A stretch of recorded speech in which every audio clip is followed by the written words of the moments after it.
Hello दोस्तों, books as per आपका फिर से स्वागत है। तो हम लेकर आ गए हैं इस बुक समरी का सेकंड पार्ट। अगर आपने फर्स्ट पार्ट नहीं देखा है तो लिंक डिस्क्रिप्शन में दिया है, जरूर देखें। तो चलिए स्टार्ट करते हैं इस बुक का second part of hyper focus. ऐसा करना बिल्कुल अपनी सांस पर फोकस करने जैसा है। आपका माइंड इधर उधर भागेगा क्योंकि ये टास्क बोरिंग है, लेकिन जैसे ही आप अपने माइंड को इधर उधर जाते देखें, उसे वापस लाकर अपनी सांसों पर लगाएं। जितना ज्यादा आप इसकी प्रैक्टिस करेंगे, उतने ही ज्यादा समय तक आप हाइपर फोकस मोड में रह पाएंगे। क्या आपके लिए मेडिटेशन काफी नहीं है? तो एक और चीज है जिसे आप हाइपर फोकस मोड में जाने के लिए यूज कर सकते हैं। हाइपर फोकस सुनने में बहुत जबरदस्त लगता है। आप हमेशा हाइपर फोकस मोड में रहना चाहते हैं क्योंकि ये आपको चीजों को पूरा करने में मदद करता है। बदकिस्मती से रुकावटें हर जगह आती हैं। अब एक्सरसाइज के कॉन्सेप्ट बारे में सोचिए। आप जानते हैं कि ये आपकी हेल्थ के लिए अच्छी है। ये आपके एनर्जी लेवल को बढ़ाकर और आपकी हेल्थ को बेहतर बनाती है। लेकिन फिर आप एक्सरसाइज करना छोड़ क्यों देते हैं? ऐसा इसलिए क्योंकि ये आपको थकाने वाला और डरावना लगता है।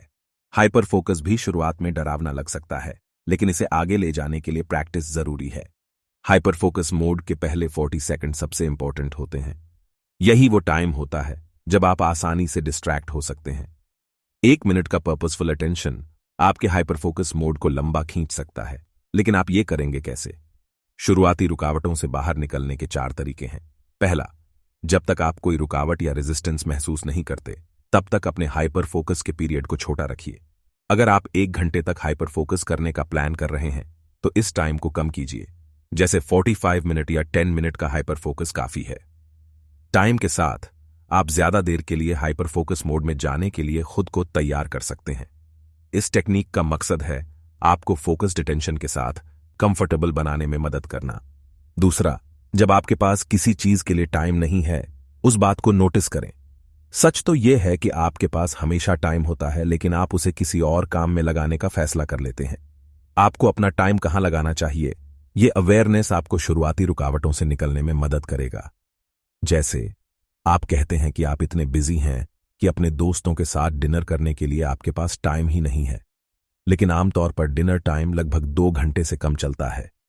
अब आप अपने सोशल मीडिया ऐप्स पर आमतौर पर कितनी देर तक आपको करते हैं? शायद 2 घंटे से ज्यादा, इसलिए जो चीजें आपके लिए मैटर करती हैं, उनके लिए आपके पास हमेशा टाइम होता है। बस ये शुरुआती रुकावटें ही हैं जो आपके आड़े आ रही हैं। तीसरा, हाइपर फोकस को लगातार प्रैक्टिस करते रहिए। ये एक मसल की तरह है। आप जितना ज्यादा इसकी एक्सरसाइज करेंगे, उतना ज्यादा ये मजबूत बनेगा। हाइपर फोकस प्रैक्टिस करने से आप इसकी रुकावटों से आसानी से निकल पाएंगे। आखिर में रिचार्ज करें। दूसरे शब्दों में कहें तो एक ब्रेक लीजिए। हाइपर फोकस मोड में रहने के बाद खुद को थोड़ा आराम दीजिए। Recharging your attention. अब आप ये जानते हैं कि अपने अटेंशन को लंबे टाइम तक कैसे बनाए रखना है, तो उसके लिए कंग्रेचुलेशंस।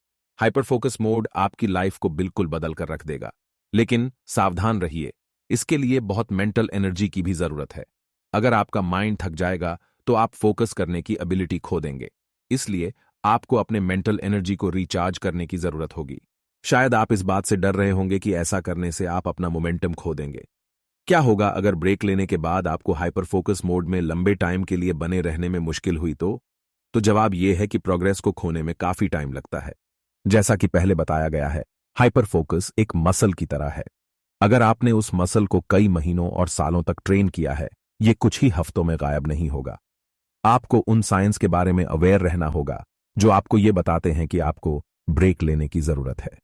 इसका एक क्लियर साइन है दूसरे कामों से डिस्ट्रैक्ट हो जाना, यानी आपको एक चीज पर अपना सारा फोकस देना मुश्किल लगने लगता है।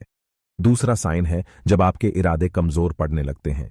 ये साइन उतने क्लियर नहीं होते, लेकिन आपको एक्टिविटी करने की इच्छा नहीं होगी। जब आप चीजों को कुछ ज्यादा ही धीरे करते हैं, तो आपकी मेंटल एनर्जी भी खत्म होने लगती है। जैसे आप एक रिपोर्ट को लिखने में बहुत टाइम लगाते हैं। आप एक बेकार के काम में अपना सारा टाइम लगा देते हैं, जैसे अपने डेस्क को उस दिन 5वीं बार ऑर्गेनाइज करना। कुछ चीजें हैं जो आपके माइंड को रिचार्ज करती हैं। एक है नींद। रिसर्च से यह साबित हुआ है कि पूरी नींद लेने से आप 58% ज्यादा फोकस कर पाते हैं। इससे आपको पूरा आराम मिलने का एहसास होता है और यह आपकी प्रोडक्टिविटी के लेवल को बढ़ा देता है। बीच बीच में लगातार ब्रेक लेने से भी ऐसा ही इफेक्ट होता है।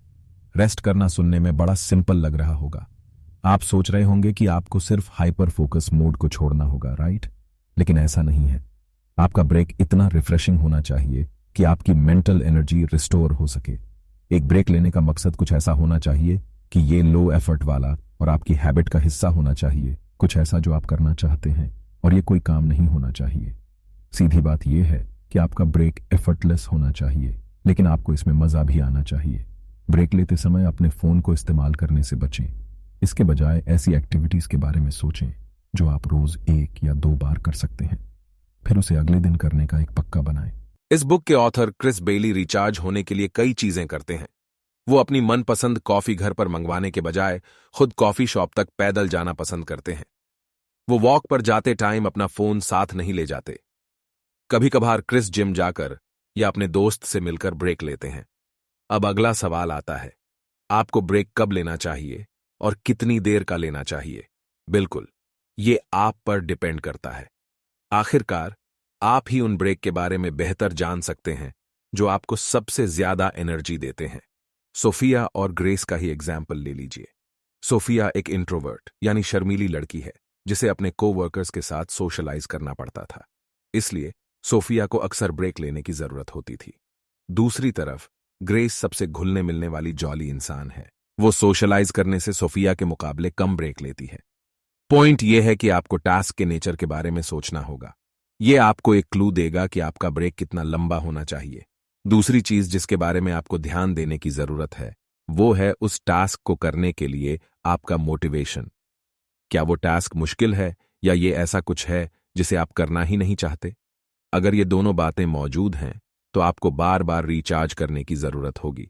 रिसर्च ये दिखाती है कि हर 90 मिनट में एक ब्रेक लेना अच्छा होता है। हर घंटे के काम के बाद 15 मिनट का ब्रेक भी अच्छा होता है। यह आपको काफी ज्यादा लग रहा होगा, लेकिन आप इस रूटीन को अपने टिपिकल वर्क डे में अप्लाई कर सकते हैं। जैसे आप 1 घंटे का लंच ब्रेक और दोपहर में 15 मिनट का कॉफी ब्रेक ले सकते हैं। लेकिन 90 मिनट ही क्यों? ऐसा इसलिए कि मेंटल एनर्जी 90 मिनट के वेव्स में आती है। 90 मिनट काम करने के बाद हम अक्सर थका हुआ और डिस्ट्रैक्टेड महसूस करते हैं। इसलिए यह अच्छा होगा कि आप अपनी नेचुरल एनर्जी साइकिल का फायदा उठाएं। जब आपको लगे कि आप पूरी तरह फोकस नहीं कर पा रहे हैं तो ब्रेक ले लीजिए। क्या आपके पास करने के लिए बहुत से काम हैं? यह ध्यान रखिए कि आप फिर भी ब्रेक लें। अगर आपकी मेंटल एनर्जी कम होती जाएगी तो खुद को फोकस करने के लिए मजबूर करना बेकार है। कंक्लूजन पहले, आपने सीखा कि आपको ऑटो पायलट मोड को बंद करने की जरूरत है। आप वही सेम चीजें हर रोज कर रहे हैं। आपको फोकस को वापस लाना होगा ताकि आप काम को पूरा कर सकें। लोगों को ऐसे टास्क करने चाहिए जो उन्हें संतुष्टि का एहसास कराए। ऐसा ये जानने से होगा कि आपके टास्क प्रोडक्टिव और अट्रैक्टिव हैं या नहीं। इसी में आपकी एनर्जी लगनी चाहिए। दूसरा, आपने हाइपर फोकस के बारे में जाना। हाइपर फोकस तब होता है जब आप अपना पूरा अटेंशन एक काम में लगा देते हैं। यह टास्क करना आपको खुशी भी देता है। हाइपर फोकस मोड के 4 स्टेज हैं। पहला स्टेज, एक स्पेसिफिक टास्क पर फोकस करने का इरादा कीजिए। दूसरा स्टेज, अपने इंटरनल और एक्सटर्नल डिस्ट्रैक्शन से छुटकारा पाना है। तीसरा स्टेज ये जानना है कि आपको हाइपर फोकस मोड में कितनी देर तक रहना चाहिए। चौथा स्टेज, डिस्ट्रैक्ट होने के बावजूद फोकस को वापस लाना है। तीसरा, आपने सीखा कि हाइपर फोकस को एक हैबिट कैसे बनाया जाए। आप रोज मेडिटेट करके इसे मुमकिन कर सकते हैं। मेडिटेशन भी हाइपर फोकस की तरह है क्योंकि आप दोनों में ही एक चीज पर फोकस करते हैं। मेडिटेशन की मदद से आप अपने अटेंशन को ज्यादा लंबे टाइम तक बनाए रख सकते हैं। चौथा, आपने अपने अटेंशन को रिचार्ज करना सीखा। हाइपर फोकस मोड आपकी मेंटल एनर्जी को कम कर सकता है, इसलिए आपको आराम करने की जरूरत पड़ेगी। आप पूरी नींद लेकर और कई बार ब्रेक्स लेकर ऐसा कर सकते हैं। रेस्टफुल ब्रेक उसे कहते हैं जब आप कम एफर्ट में कुछ मजेदार करते हैं।